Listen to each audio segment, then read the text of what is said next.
Substance use disorders are a very common comorbidity in ADHD. And when the substance use disorder is active, it's really critical to realize that you can't treat the ADHD through the substance use disorder, and you can't treat the substance use disorder through the ADHD. You have to treat them both concurrently.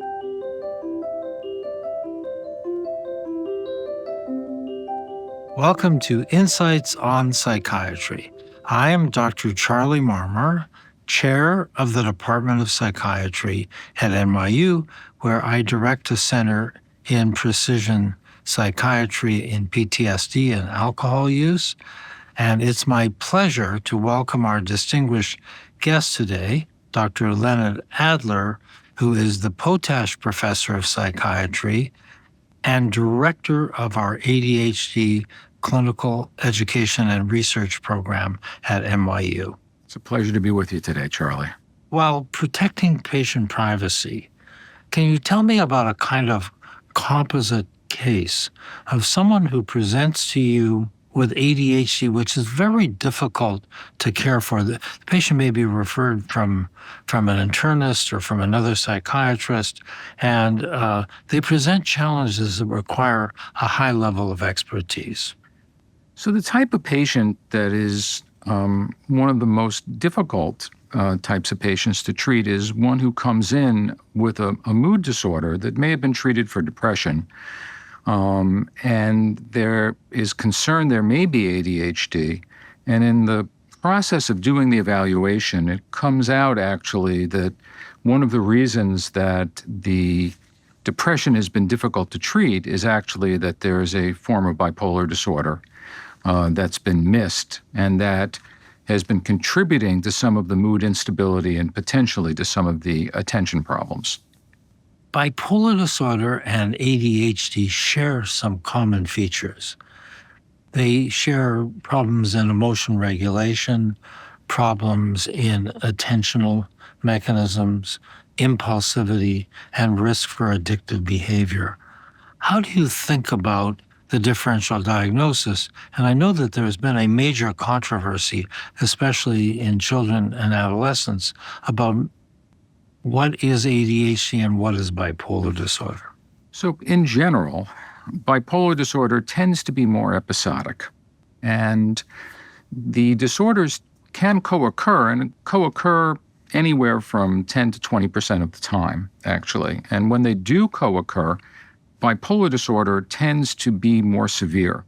Data from the STEP 1000 trial from Andy Nierenberg show that the course when ADHD is present, the bipolar disorder tends to have an earlier onset. It's more severe.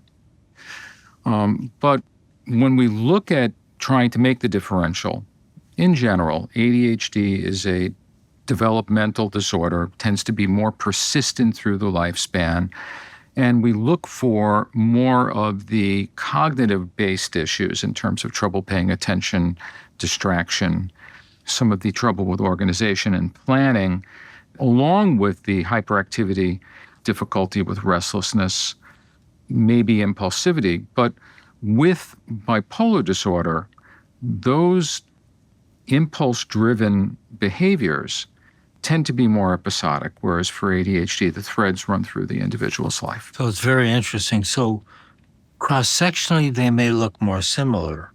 Longitudinally, they have a different pattern.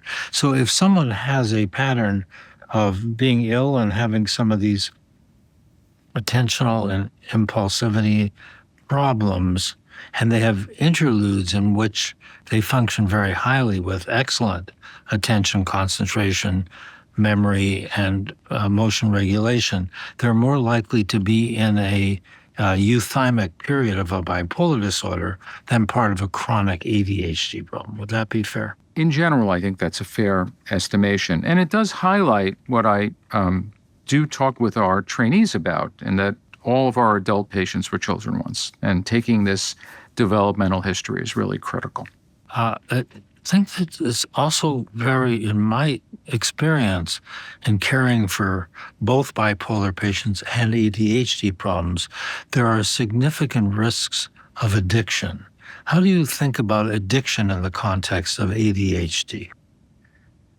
So substance use disorders are a very common comorbidity in ADHD, and they're important to identify. They must be brought under the treatment umbrella if they're present, and they influence the course of medication selection that you may choose, obviously because stimulant medicines are C2 compounds, and they therefore have to be used with some thought and caution if there is a substance use disorder, thinking about whether the substance use disorder is active at this point in time or whether it's remote.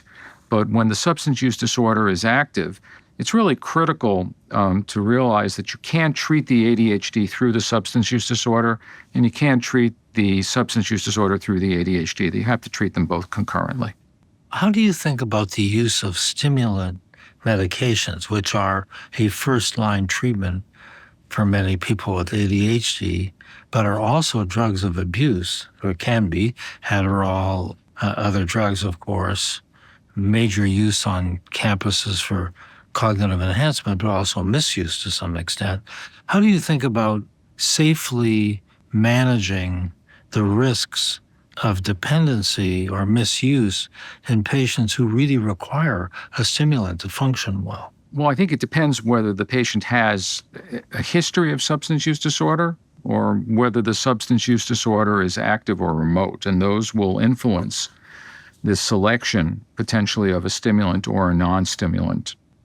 And the first order of business, if you're going to choose to think about using a stimulant, is to take that careful history. But also, if you have an young adult coming in that's asking for immediate release mixed amphetamine salts, that should be a warning sign to clinicians. The data that's coming out from studies from McCabe and also from Tim Willens out of Mass General really indicate that most of the diversion, meaning that individuals who are and misuse, individuals who are taking stimulants and don't have ADHD, really come from the use of immediate release mixed amphetamine salts. So, and we have many long-acting preparations of stimulants that can treat the adult throughout the day.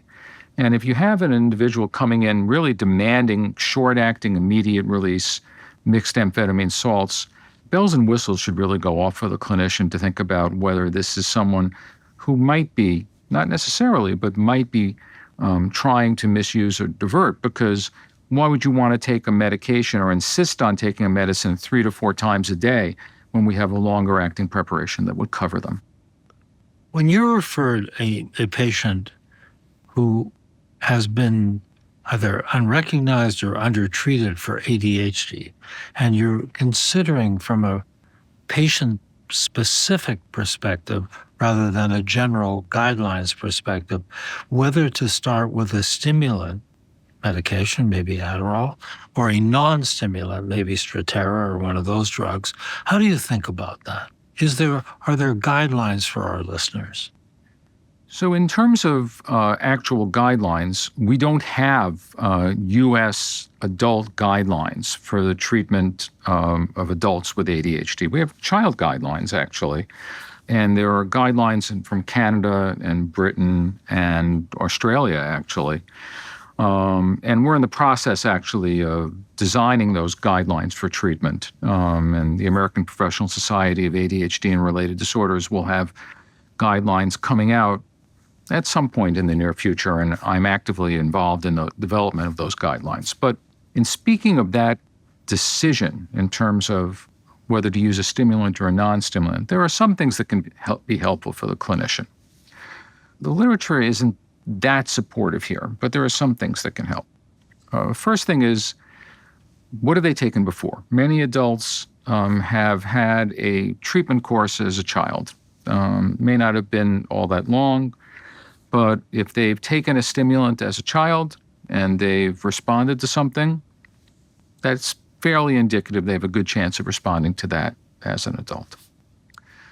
Do they have any particular family members that have responded to a particular agent? The pharmacogenomics of ADHD haven't been fully worked out. We have over 10 candidate genes with odds ratios greater than 1, but it's a highly familial disorder with familiality kind of greater than 0.8 tends to have high rates of concordance in first-degree relatives. So if you have a family member that's responded to one type of agent, then that's likely that you may also. Then the severity of the symptoms also comes into the equation. Stimulants have an effect size. The magnitude of the effect on the symptoms is about twice as large as the non-stimulants. So if an individual is presenting, if everything else is equal, with very severe symptoms, since the effect size of stimulants is greater, their chance of responding is going to be greater to a stimulant as compared to a non-stimulant. Another factor might be, let's say, tics. Stimulants are known to occasionally induce tics or worsen tics. Not all that commonly, but the non-stimulants, the selective norepinephrine reuptake inhibitors, tend not to do that. So if a patient with really severe tics, you might select a non-stimulant first. Other potential side effects or comorbidities might influence the decision. If the substance use disorder is particularly active, that might push you to a non-stimulant, let's say. And there is some inkling in the literature, and there's some studies that have been sort of coming around to this, that if you've ever taken a stimulant and had a response to it, the chance that you're going to respond to the non-stimulant course may be somewhat less because stimulants have such a robust effect. And if I have someone that's coming in for a first trial of medication and everything else being equal between stimulants and non-stimulants, and their symptom severity isn't severe, I may be more likely to try the non-stimulant first because it will give them the opportunity to take a non-controlled substance potentially and respond. Once you give them the stimulant, it may be harder to get a response to the non-stimulant. Great guidelines. Somewhat reminiscent of how we select antidepressants also. The personal history of response, the family history of response, the comorbidities, the side effects, and so on. We are in the unfortunate situation in psychiatry compared to internal medicine or oncology, where we don't have yet reliable, objective biomarkers to help us make a decision. If a patient presents with a blood infection, we culture their blood and we know which antibiotics they're sensitive to and not. In psychiatry, there's still a lot of trial and error, and that's difficult because patients experience delays in recovery and side effects till we get the right treatments to help them. Is there any progress in moving towards objective ways to know which treatment for ADHD should be offered to which patient? So I think there is some progress, but I think it's not ready for prime time yet. It's in development. It's in development. One thing that I think is important, though, is setting expectations with our patients that what is an adequate trial of medication, what to expect. Stimulants will have effects more rapidly, but they'll notice some effects within days of starting the stimulant, but that doesn't mean that the full effects will be present within a day or two. An adequate trial will be weeks or longer, and the doses have to be adjusted. And for our non-stimulants, because they're reuptake inhibitors, we're looking at, 2 weeks for monitoring effects every time we adjust the dose. And I think it's really important to set those expectations so that our patients know what we're really looking for. It's very interesting about the uptake inhibitors. As you know, I've had a deep interest in those in stress disorders. And in the early studies we did in Zoloft for PTSD, and the early FDA registration trials, it was very interesting that although patients continued to improve over the 8 to 12 weeks of the trial, which was expected, when we followed those patients for an additional, as was done in Sweden, for an additional 24 weeks after that, so there was a 36-week follow-up, many patients continued to improve between 12 weeks and 36 weeks. So it's not even crystal clear in the case of reuptake inhibitors at what point do we actually asymptote out to maximal benefit. And for ADHD, it's a complicating factor in that we're dealing with a a disorder that has a cognitive component. So as patients get better, they become more aware of their symptoms, and it influences their reporting of symptoms. And that sometimes, and this is a discussion I have with patients, as what sometimes is reported as tolerance really isn't tolerance to the medicine. It's that the individual is more aware of what's left as they've gotten better. Understood. That's fantastic. So that conversation with the patient and the education of that patient is critical for them to understand their sense of their own recovery. Right. One of the things we're excited about at NYU and is exciting about your work is you're one of the people moving the ball down the field for next generation treatments for ADHD, not just translating what we know into what we do, which is very important, but adding to the body of literature on what we're learning and how that will perhaps radically change how we treat psychiatric illness, including ADHD in the future. In your own research, what are you most excited about for next generation treatments that are in development for ADHD? We've been spending a lot of time focusing on some co-occurring symptoms that tend to travel with ADHD. Executive function deficits, which are higher level cognitive problems, trouble with organization, planning, task initiation, task execution, working memory, keeping things in mind, and also emotional regulation issues, emotional dysregulation, which is sort of a moodiness, a changeability of mood, not a formal mood disorder, but it's very context-based, reacting to the environment and overreactivity. Those two sets of symptoms are actually quite common in ADHD, almost as common as the symptoms of inattention and hyperactivity and impulsivity. They're not in our diagnostic criteria, but they're quite impairing, and they tend to not be as responsive to our standard treatments. So we've been spending some time in our recent studies trying to understand them further and trying to develop new treatments. One new treatment that we're really excited about is a new form of neurofeedback called PRISM EFP neurofeedback, which targets the emotional dysregulation through the amygdala, trying to down-regulate amygdala function. It's been shown and is FDA regulated. It's actually FDA not approved, but it's a device, so it's can be marketed. It's cleared. It's cleared for PTSD, another condition obviously well known to you that has problems with emotional dysregulation.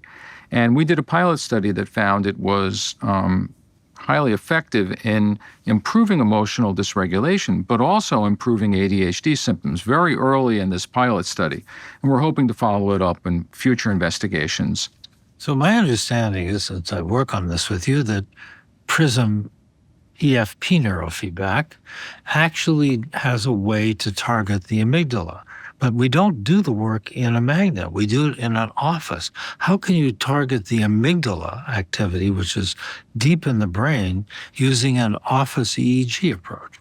The way it's done is by developing an electronic fingerprint through the EEG that's been matched up through the fMRI so that they can actually target the amygdala and look at amygdala regulation, and therefore look at the EEG changes and then actually, through a computational method, actually look at the ability to look at activation. And there's actually a capacity to look at a score that will actually computationally show the ability to correlate with amygdala downregulation. So the brilliance of this approach was the conception by Toma Hendler and her colleagues at Tel Aviv University to simultaneously acquire the fMRI bold signal in the MRI with the person wearing an EEG 32-channel EEG cap in the fMRI at the same time, compare the two signals, and use machine learning to find an EEG signal that tracked the fMRI bold signal, and then you can export the treatment to a clinic. That's correct. So there's no need to have the fMRI, which is critical for doing this in the clinic.